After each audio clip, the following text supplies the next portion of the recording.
particular the material. I forgot. Stephen said, don't start. Okay, sorry. So our talk is about river run finds from the River Tees. We will start by thinking about approaches to river deposits in archaeology generally, and that distinction that Nicola mentioned between ritual and rubbish and how we might be able to develop a methodology to address that question. I will also briefly talk about approaches to the archaeology of Roman bridges. Then we will move on and introduce the case study from Piercebridge, so introducing the site and the discovery of this material and its wider context. And then I'm going to hand over to Philippa, who will talk about the actual objects from the Tees. And then we will finish by thinking a little bit more broadly about river deposits in Roman Britain beyond the Tees. Okay, so the first point to make is that when prehistoric objects are found in rivers, people are really comfortable arguing that these are ritual finds, and often quite gruesome. You can see it's quite a gruesome reconstruction. And the same is true of the early medieval period. So weapons and other metal objects, people are quite comfortable with seeing them as ritual objects. However, in the Roman period, that does not seem to be the case unless we are dealing with structures. So if we take the sacred spring at Bath, or we take a well deposit, people then say, okay, yes, if there are metal finds in these watery contexts, they might be ritual. But that is very much not the case when we consider river finds. So even quite large deposits like the ones from the Rhine, from Xanten and from Neupots have been explained not as hoards that are deposited deliberately, but as accidental losses. Now, of course, accidental losses did occur when people crossed rivers. It was a dangerous thing to do, and equipment could easily be lost if the river was in flood, for example, or if there was some kind of accident. And that could be if you were crossing on horseback or on foot, or if your boat or your ferry or whatever sinks. I'm not denying that that was happening. And there are, of course, also other processes that can lead to Roman objects ending up in rivers. So quite commonly, obviously, the course of a river might change over time. So if that's happening, it could be eroding settlement deposits, and that happens on all sorts of sites, perhaps most famously in London, where what is now found on the Thames foreshore is not a river find in the strict sense, but it's actually settlement deposits being eroded. So we have to be very careful in assessing the context of these finds. But I think what we are arguing is that it's worth considering methodologically how we might be able to distinguish between rubbish deposits and deliberate deposits, and also to distinguish between deposits in the sense of a hoard that is made at one time, so a large group of objects, and perhaps deposits that are made, often of quite low value, perhaps, that are made by multiple people on multiple occasions over many, many years. And so how can we try and establish that? How can we try and address that question? And basically the conclusion that Philippa and I have come to is that the way to do it is to assess the entire assemblage. So what typically happens with river finds is that people cherry pick and only look at the really distinctive bits, and that will always end up with a ritual explanation. But we do need to look at the whole assemblage and compare it to excavated material in order to say something that is perhaps a little bit more nuanced. Another thing that we wanted to address is the way that bridges have been approached in the Roman period. So in general, bridges are always studied as these amazing technological achievements, which they obviously are, in terms of engineering and construction. But actually, there are other aspects to them. And I want to illustrate that in a slightly polemic way by showing you two contrasting reconstruction images. So this is La Thames, so late Iron Age, a site in Switzerland, obviously, and you can see the reconstruction really focuses on the ritual, liminal, that was in the chat earlier, liminal aspects of bridges. So, you know, animal sacrifice, human sacrifice, objects, all of that kind of thing, and people interacting with the bridge. And we can contrast that. Oh, hang on, it doesn't want me to go forward.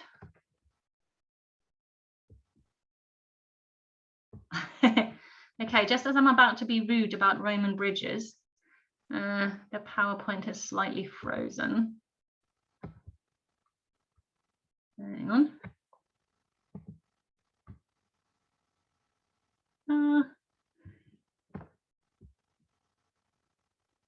Sorry about that, everybody. I don't know what's happening.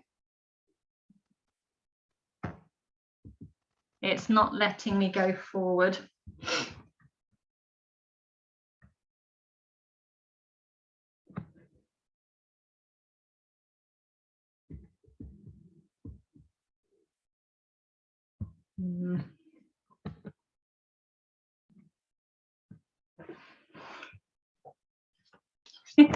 Sorry, Philippa, can you take over, or?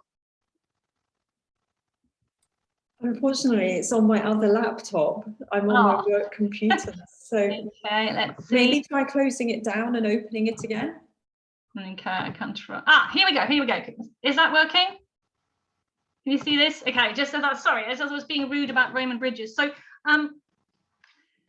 when we contrast this with these images, these reconstruction images of Roman bridges, they're very clinical, they're very perfect. It's all about the engineering, and there are no people at all. And I'm not saying these are bad reconstructions, I'm just saying that reflects the way that perhaps people have thought about Roman bridges. I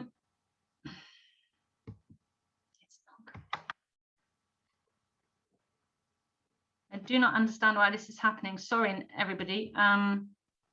It was working perfectly fine, and now it doesn't want to go. So the next slide is about, it's about a reconstruction from Trajan's bridge. Philippa, can you try and rig up and see? Okay, here we go, here we go. Okay, so bridges basically were magical structures in the Roman world as well. So the idea is that, you know, here you've got Trajan's column, people crossing a bridge of boats, and the Danube, the river god, is looking on. He's a dangerous entity, the river is dangerous, and it has to be appeased.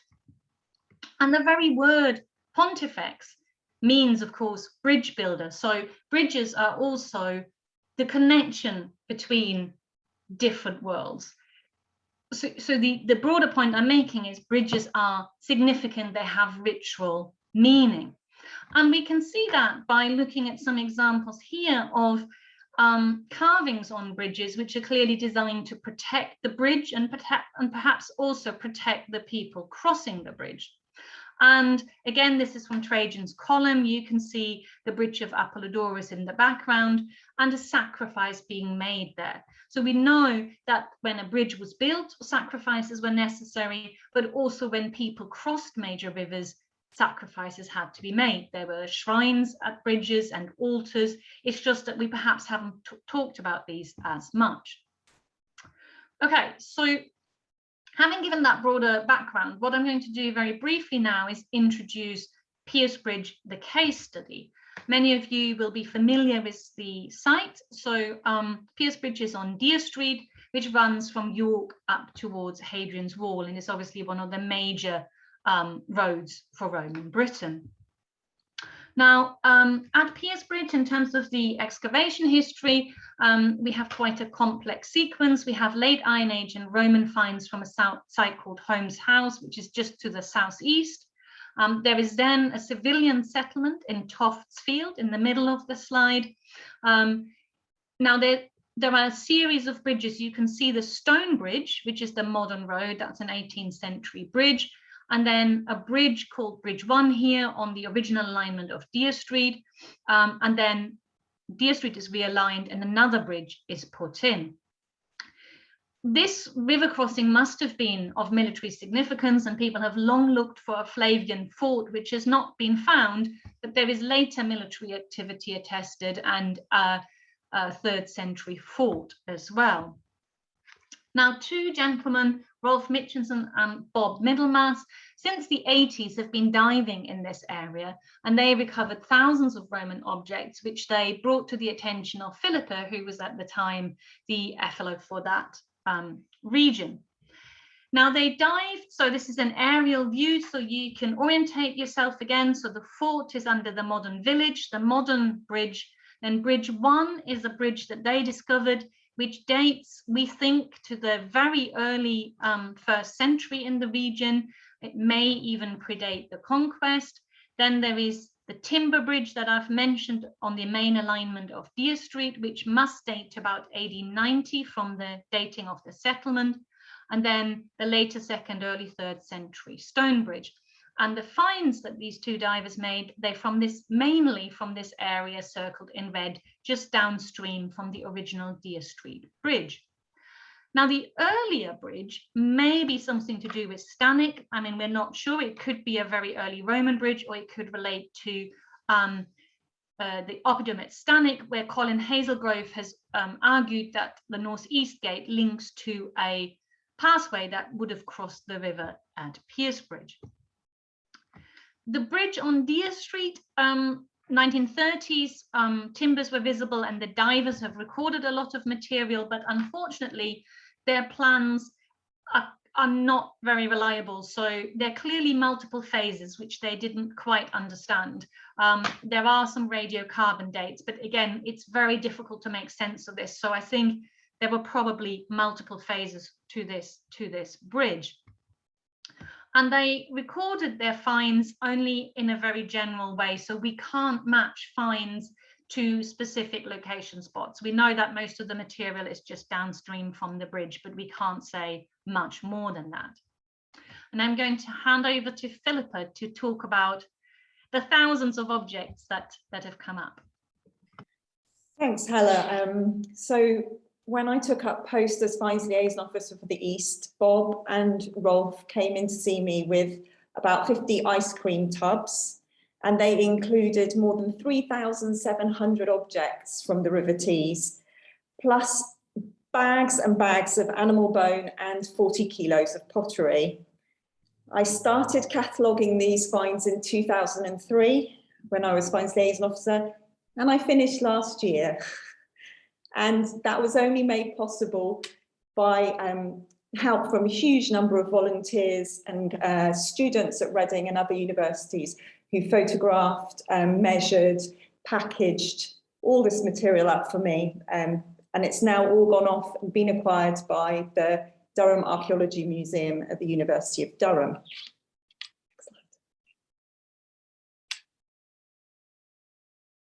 Hella's going to change the slides for me, hopefully. Keep talking and I will try and do that. So so since I was working for the Portable Antiquities Scheme, when these objects were first brought into me, I used the Portable Antiquities Scheme database as a way to create a digital archive and resource of the Piercebridge assemblage. So each object was recorded on the Portable Antiquities Scheme database and included a long description, record shots, and detailed research highlighting parallels, as well as discussing the function and dating of the material. Now, I thought it was really important to publish the catalogue online like this, because it meant that it was immediately available to anyone who wanted to work on the material, and it also enables a much more detailed discussion of the assemblage than might be possible in a print format. So our publication, which is out now and a bargain at £30, and we'll plug again later, complements the online catalogue and concentrates on the interpretation of the objects rather than the identification of individual objects. So here you can see, well, you could see the PAS database there, the records there on the database.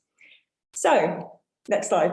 So what do these objects tell us? Well, first of all, the date range of the material ranges from the late Iron Age or Middle Iron Age all the way through to the post-medieval period. The earliest object is the Middle Iron Age or Late Iron Age, on the cusp, mirror handle, which is an high status object, which might have ritual or magical connotations. And the latest object is, latest objects include things like bucket and bucket handles and clog clasps, and even parts of a molting floor tiles from a molting floor. There are also some early medieval objects, but obviously the majority of material comes from the Roman period. Next slide. More than a third of the objects in the Roman assemblage are coins, and the date of the coins range from the 1st century BC all the way through to the 5th century.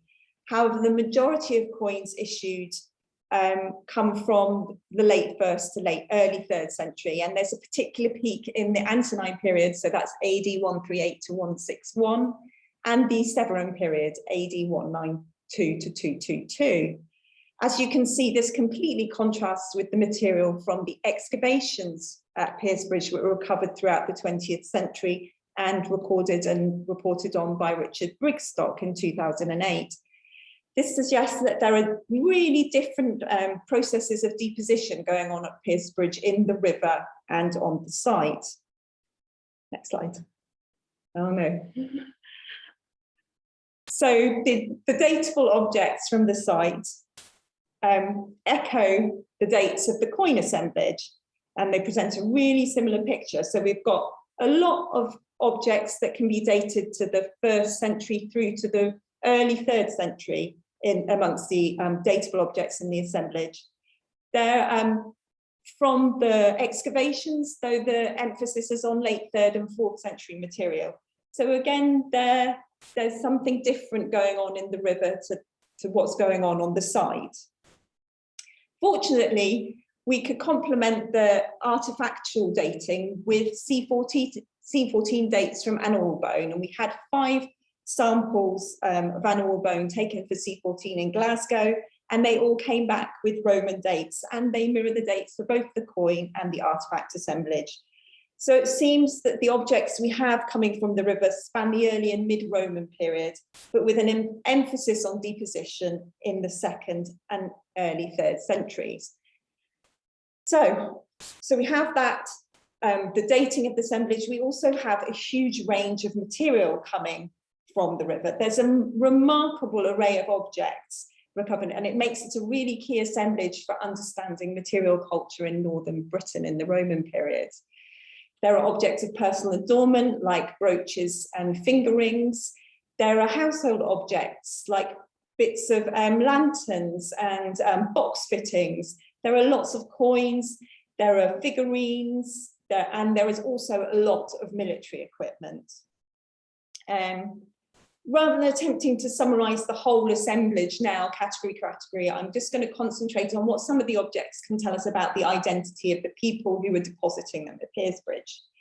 So although I've already said that the majority of objects date to the 2nd or 3rd century AD, there are some earlier finds which point towards activity focused on the river in the late 1st or 2nd century. And that's either before the arrival of the Roman army or alongside Roman military elements. They include several objects, including things like the cosmetic mortar, the nail cleaner, and the Nauheim derivative brooch, which are all illustrated here. And these all appear to be the possessions of people who wanted to express a peculiarly British form of identity. Next slide. However, most of the material from the river is associated with the Roman army and the Roman army of the mid-Roman period. And the objects we have are particularly associated with military dress. We don't really have that much military equipment. There's a little bit of armor and a few scabbard slides, but for the most part, we're dealing with belt mounts, strap ends, and belt plates from the military sword belt. This is really interesting because comparable fittings are almost completely absent from the assemblage that was recovered from the excavations on the site at Piercebridge. And we have actually one of the largest assemblages of belt fittings and strap ends from anywhere in Roman Britain. So there's another indication that something unusual is happening in the river at Piercebridge. Given the symbol, Given the symbolic significance of the bout, it seems likely that these objects were deliberately deposited by individual soldiers, and comparison with assemblage from other sites has indicated that there was selection of particular items like belt plates and strap ends, and these were favoured over things like buckles and chapes. Next slide. So not only the Roman infantry were represented amongst military artefacts from the site, we also have a huge number of items of horse harness. And although horses were not the exclusive preserve of the Roman army, the size of the assemblage from the river and its association with all these other items of military equipment suggests that these are all likely to be military horses. The harness fittings, again, acted as a symbol of cavalry identity in the same way as the sword bout fittings did for the infantry soldier. So we have the apparent selection of strap slides, apotropaic studs like this phallic harness and phallic harness pendants, all suggesting both the cavalry and an infantry element to deposition. Next slide. And despite the pitfalls of associated with sexing small finds, women appear to be really strongly represented amongst the assemblage, amongst objects like bracelets, hairpins and earrings. And there are also hints of children being present too. There's a bracelet which comes in a child size, and there's also this phallic pendant on the left, which are particularly associated with children. Now, the fingerings are dominated by smaller sizes, which suggest the presence of women and children too, or perhaps younger male servants, unless, of course, men were wearing fingerings on the upper joints of their fingers. Next slide. Many of the objects give the impression of a tremendous injection of wealth and people in Piercebridge in the later 2nd and 3rd century. And particularly striking is the huge amount of objects of gold jewellery. Now, these are all mostly fragmentary, but they indicate the presence of wealthy, high-status women hailing from the upper echelons of military society. Some of these women appear to have had links with the provinces of Germany, Moesia and Thrace, as there are several items of jewellery, particularly like this bar from a pendant earring, which only appear in those provinces, and they only have parallels there. Next slide. It's also interesting to note that some of the military equipment and dress fittings suggest that at least a proportion of the troops depositing material had links with the Danubian limes. Many of the bout fittings from the river are particularly associated with that region, and several of the first examples actually to be found in Roman Britain, and that really suggests that their exotic nature is real. And these links are also strengthened by other finds, including examples of continental knee brooches of a type which is apparently imported from the Danubian limes, and also a lead votive plaque of a type which is more commonly found in Pannonia. So, we've got these comparisons of the material from the excavation and the site, and clearly they show that there's something very different about the material that was recovered from the river compared with what was coming from the excavations, both in terms of date and composition. We also looked at correspondence analysis as a way of trying to work out whether there was something unusual about the assemblage. And as you can see from this analysis, the Piercebridge River assemblage doesn't really look like any other assemblages in the region. The Piercebridge River assemblage is in the bottom left quadrant, and it's associated with military equipment, equine equipment, toilet instruments, weighing, agricultural finds.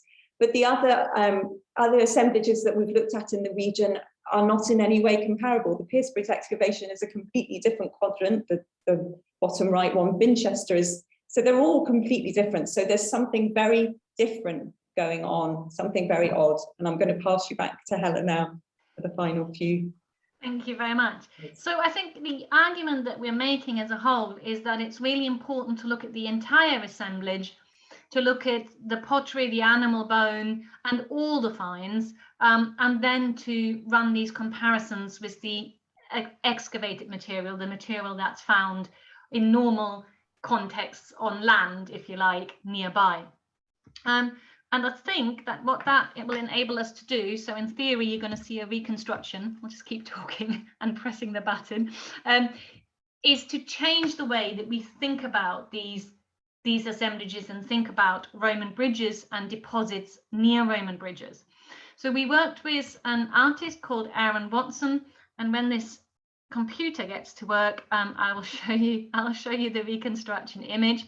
And we deliberately, so if you think back to the images I showed you before, the contrast between the Iron Age and the Roman reconstructions, we deliberately tried to create an image that, you know, highlights the sort of magical aspect of bridges. I really wish it would work because it's a lovely, lovely image. Right, let's try again. I'm really apologizing because I don't know, this has not happened in our rehearsals and I don't know why it is freezing, but it is. I want to end by just saying, so while I'm trying to click this image on, I want to end by saying that what Philippa and I also have been doing during this project is think more broadly about river finds from Britain. And one of the problems with that is that they have never been collected as a whole. So we have started gathering data. We have about 240 sites at the moment, and we are hoping to gather many more. And for each of these sites, what we're trying to do is to assess whether this is riverbed or riverbank, whether the river has moved, whether it's a paleo channel, what sort of material it is, and how it might relate to material from nearby sites. So that is an ongoing project that we hope to find funding for and that we hope to develop in future. It's so annoying. I'm sorry. Maybe we should, Nicola, maybe we should go to some questions if that would help. God, if I missed to start.